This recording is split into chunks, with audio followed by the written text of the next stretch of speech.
Dog-showan lang naman ang labanan, abay, game dyan ang mga asong aming nakilala. Ang aspi na si Moy, tila shy type pa sa una. Ba't ka nahihiya? Ba't ka nahihiya?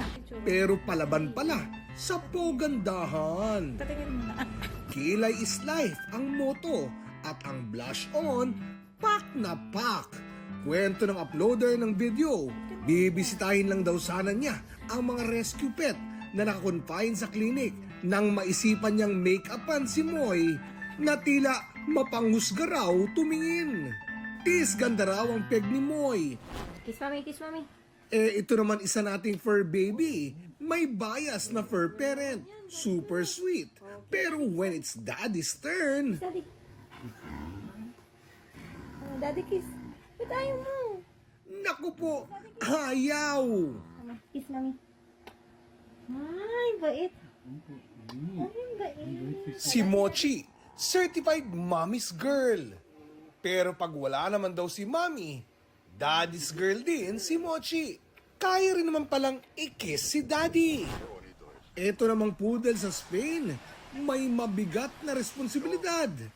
Ang pagiging miyembro ng Lifeguard Service Rescue. Kadalasang mga Labrador at Newfoundland ang kinukuhang breed sa Beach Rescue Squad.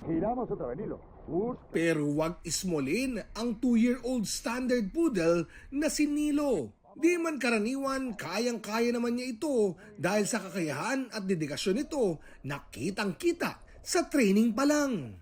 Makakasanggan nila ang kanilang mga human handlers sa pagligtas ng mga nanganganib sa dagat. Kilala ang mga poodle sa pagiging matalino at kung pagbabasihan ang kasaysayan, kaya raw talaga ng mga poodle na tumulong sa water rescue. Para sa GMA Integrated News, ako si Oscar Oida, ang inyong saksi.